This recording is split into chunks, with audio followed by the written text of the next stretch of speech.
हरे Krishna Bhagavad Gita chapter 6 श्लोक 3 श्री भगवान उवाच आरुरुक्षोर्मुनेर्योगं कर्म कारणमुच्यते योगारूढस्य तस्यैव समकारणमुच्यते।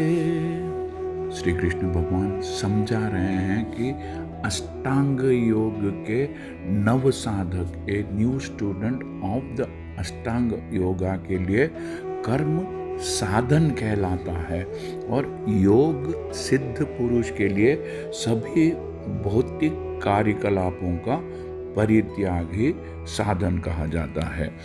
Lord Krishna explains, for one who is a neophyte in the eightfold yoga system, work is said to be the means, and for one who has already attained to yoga, cessation of all material activities is said to be the means.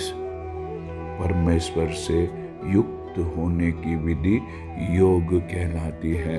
इसकी तुलना उस सीढ़ी से की जाती है जिससे सर्वोच्च आध्यात्मिक सिद्धि प्राप्त की जाती है। The process of linking oneself with the supreme is called yoga, which may be compared to a ladder for attaining the topmost spiritual realization.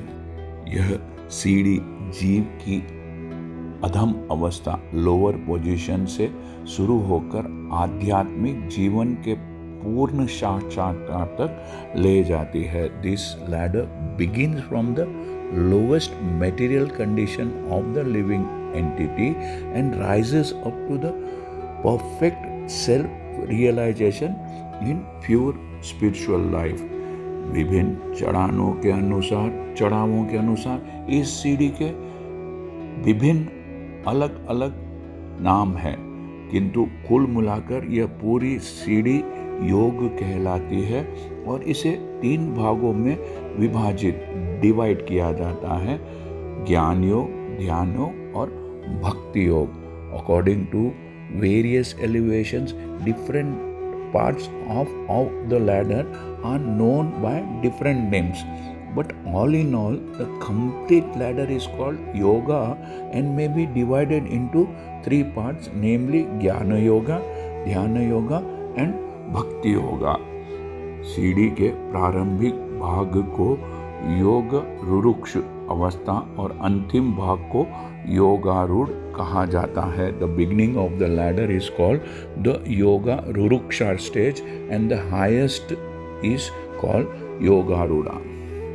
जहाँ तक अष्टांग योग का संबंध है, विभिन्न यम, नियम और आसनों, जो ज़्यादातर शारीरिक मुद्राएं हैं, इनके द्वारा ध्यान में प्रवेश होने के लिए आरंभिक प्रयासों को सकाम कर्म माना जाता है।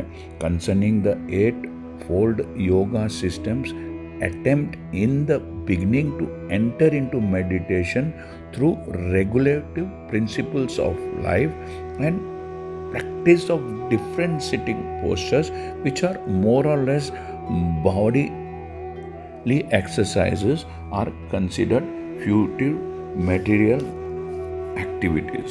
ऐसे कर्मों से पूर्ण मानसिक संतुलन प्राप्त होता है, जिससे इंद्रियां वश में होती है, और जब मनुष्य पूरा ध्यान में सिद्ध हस्त हो जाता है तो विचलित करने वाले पूरे मानसिक कार्य बंद हो जाते हैं। All such activities lead to achieving perfect mental equilibrium to control the senses, and when one is accomplished in the practice of meditation, he ceases all disturbing mental activities. किंतु कृष्ण भावना भावित व्यक्ति प्रारंभ से ही, शुरुआत से ही ध्यान वस्थित रहता है, क्योंकि वह निरंतर कृष्ण का चिंतन करता है। इस प्रकार कृष्ण की सेवा में निरंतर व्यस्त रहने के कारण उसके सभी भौतिक कार्यकलाप बंद हुए माने जाते हैं।